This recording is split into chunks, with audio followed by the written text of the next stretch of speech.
Bereshus, Rosh Yeshiva, Rav Shila Shlita, Bereshus the Rav Breidowitz Shlita, and the extraordinary faculty of Ohr Somayach, who over the past years we're beginning to view almost as mishpacha, as family. It's just a few days, hours before Shavuos, before the days that we celebrate and relive Kabbalas HaTorah, receiving the Torah. We're asked to feel as if we're standing at the foot of Har Sinai, ready for the delivery of the Torah through Moshe Rabbeinu and my role in receiving it. And every year I try to rethink. It's not the first year that I'm celebrating Shavuos, I think is evident. And every year I'd like to approach it again from a new aspect, new angle, and perhaps share with you what I'm thinking this year. It could be helpful, maybe, for others. There's a Gemara that I think is very well known by many, and that is that at Kabbalas HaTorah, when the Torah was given and the Jews received it, all of a sudden, the pasuk says that we stood tachtis har, at the bottom, at the foot of the mountain. But tachtis doesn't mean only the foot; it means underneath, underfoot the mountain. How could that be? How could you be under a mountain? So the Gemara explains that the language is famous. Kofa aleihim har kegigas. Hashem tipped Har Sinai as if it were a barrel that you tip before you pour from the barrel, so that he who is standing till now at the foot of the barrel, so to say, he's now standing underneath, because this mountain is now tipping over his head, and it's perilous, and it's threatening, and it's meant to be. A voice comes from heaven and says, Im tekablu ha-Torah mutav. If you are going to accept the Torah, that's fine. But if not, sham tehei kfuraschem. Here will be your burial site. You'll be finished. That's an extraordinary Gemara for many reasons. Are those the two alternatives? I accept the Torah or otherwise? That's number one. Number two, which I'd like to focus on for a moment, Tosefos, the great commentary on the Gemara, says, didn't we see in the Chumash that when Hashem offered the Torah to the Jews, they said, Nasa b'nishma, we shall perform and we shall listen? Didn't they say that? You can't get a better response than that. They accepted it. They said, we're ready to do it. As a matter of fact, they accepted it in a totally, almost irrational way. They subjugated themselves. They were so submissive. They said, we'll do it, before they heard what they have to do. And then they said, we will listen, we will hear. But whatever you tell us, we're going to do. Why would there be a need for any coercion? Why would you have to go ahead and force them into something that they are marching into willingly? That's the question that Tosefos poses. And Tosefos has an exceptional answer, which hopefully we'll get back to later. And the Medrash poses the same question without actually asking, but just starting with the answer. And the Medrash in Parshas Tanchuma says, well, there are two parts to the Torah.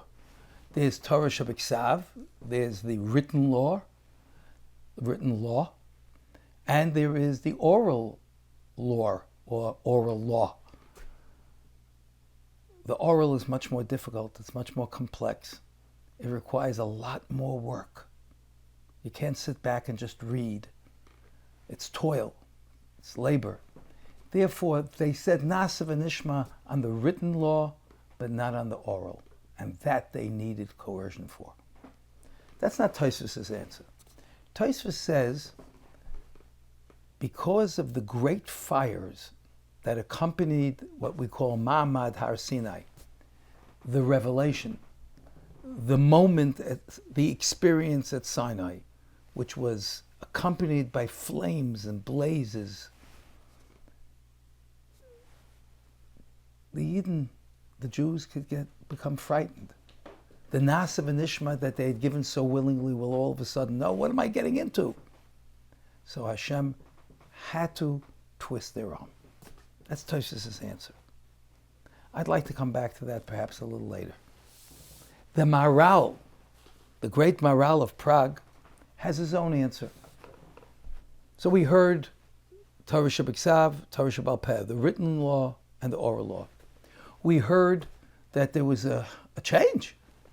They were offered something in the calm, sublime quiet, and then all of a sudden the blazes begin, and they could frighten someone to say, oh, I don't need this, I'm getting out of here. But the Maharal has a completely different approach. He says that accepting the Torah, being makabel the Torah, cannot be a matter of volition. It's too great. It must come through coercion. You have to be an onus. You have to be forced. It has to come against your will and not with your will, which is truly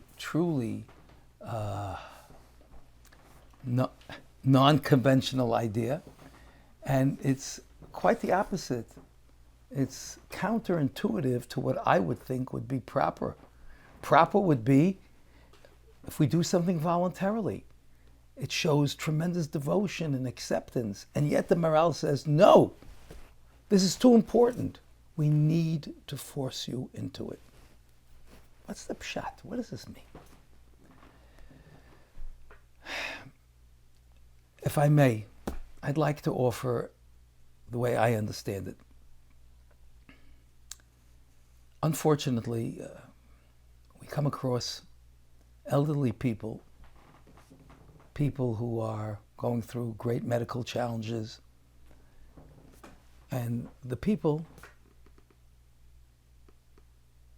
sometimes just sort of give up. They stop eating. They refuse to eat. But they don't refuse to eat in a sense of rebellion because they just want to oppose what they're being told. They can't eat. It's like a healthy person eating paper. If someone served you a plate with 2 index cards on it, what are you going to do? You can't eat that. That's what food looks like to the elderly and the chayla in that condition. We've heard of it. And when that happens, the doctors often recommend some kind of alternate way of feeding. Sometimes there's TPA. They give through the vein nutrition, hoping that the appetite will return. And sometimes they actually have to insert a peg, a feeding tube, and his nutrition or her nutrition will come through that medium. We've all heard of these cases, and it's sad. I have, however, never heard of an elderly person or a patient who has suddenly quit breathing. Said, I've had enough. I shall not inhale. There's no such thing. It's impossible. Person can't, against his will, hold his breath. Chalila v'chas, if there's an outsider or an inside illness, his breath can become challenged, but by his own volition, he will never refuse to breathe. In science, I think, the difference between eating and breathing, which are both primary needs of a human being, they are categorized differently. Eating is a voluntary response to hunger. Breathing, respiration, is an involuntary response. We don't control the beat and the rhythm of our hearts. We don't decide that our heart should be working. We don't decide that our respiration should be working. It works, and we can't stop it in that manner by just, I'm done. Why did Hashem make it that way?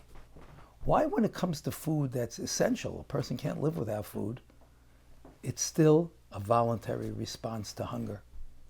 And when it comes to breathing, it's involuntary. We have no control. Why? Because in his greater wisdom and kindness, Hashem said, you know what? You don't want to eat right now? Wait an hour. Wait 5 hours. You can wait a day. And sometimes you can wait even more.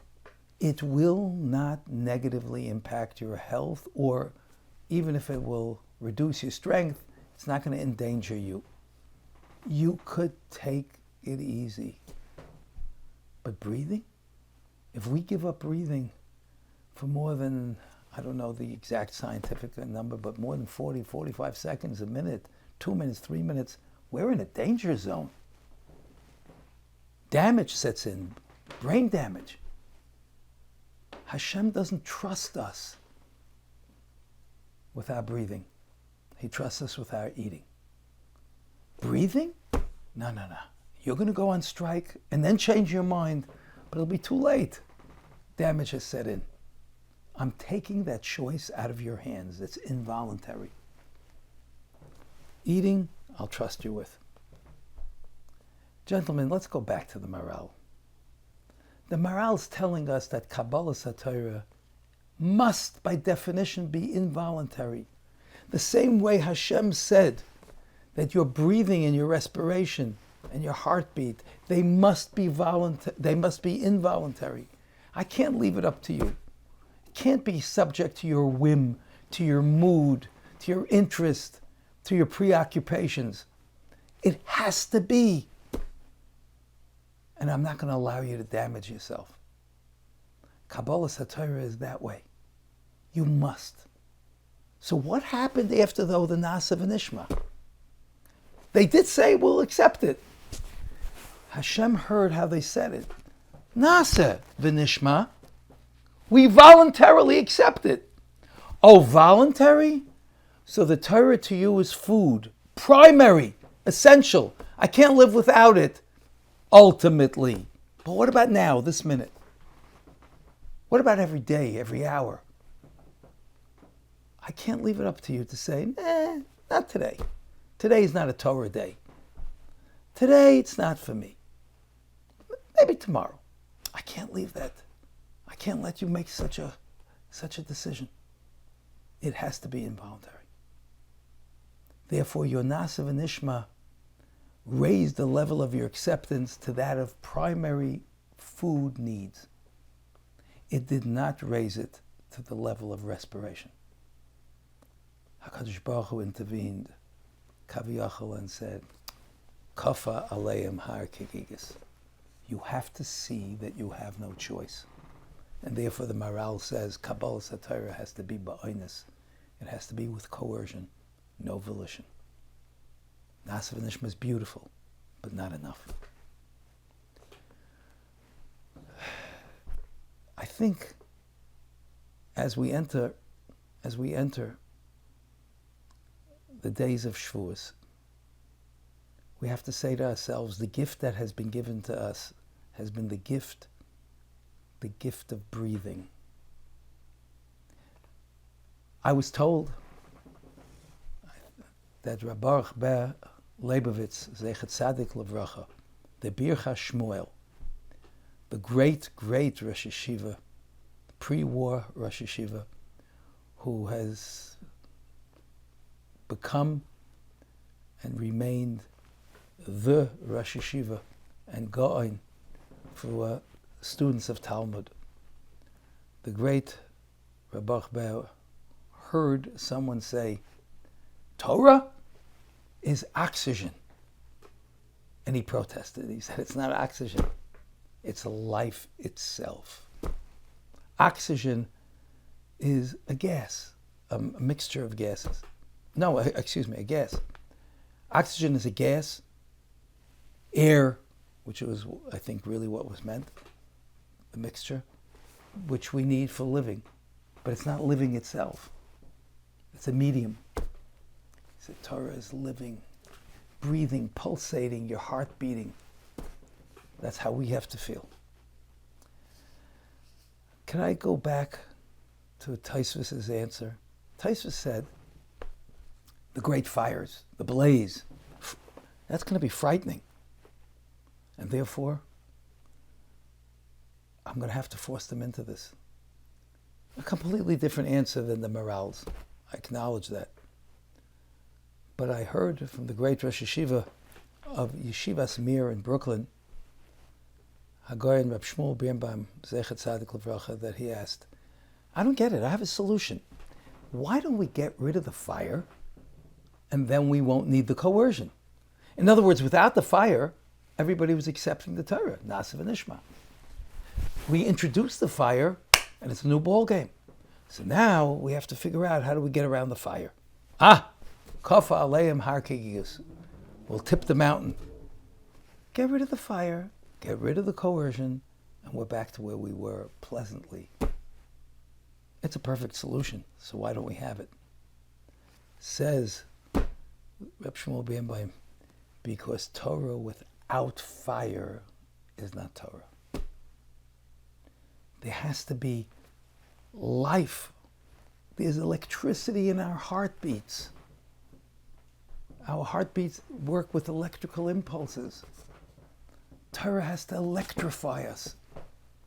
And if there's no fire, there's no blaze, if it's a cold study, an academic enterprise, that's not it. The word,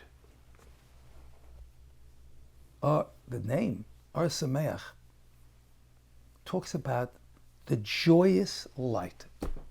Ohr Somayach. It's a light that comes accompanied by joy. Light is that which is given off by fire. Torah gives off a light and a fire and a warmth and a blaze that lights up the entire horizon of our lives. Baruch Hashem, I personally, I once quipped on one of these videos, not thinking before I spoke, but it turned out pretty good. I said, I don't work for Ohr Somayach. Ohr Somayach works for me. I have the zechus of joining the Mentor's Mission for the last 4 or 5 summers. And it's been an eye-opening experience for me. The derech of Ohr Somayach. But mostly it's the Ohr. It's the fire. The fire that accompanies the Kabbalah Torah and the Somayach and the joy that you see in the faces of the students who suddenly become ignited by the experience of learning Gemara, by the experience of being exposed, yes, to the oral law, to the difficult part. They want to tackle that. They don't want it necessarily easy. They take the difficult route. They take the Medrash Tanchuma's route of Torah Shebal Peh, accompanied with the blaze of Tosefos' the Ohr Gdoila, Eish HaGdoila, excuse me. And I think that at some point they recognize this should not have been left up to me because I might not have made the right decision.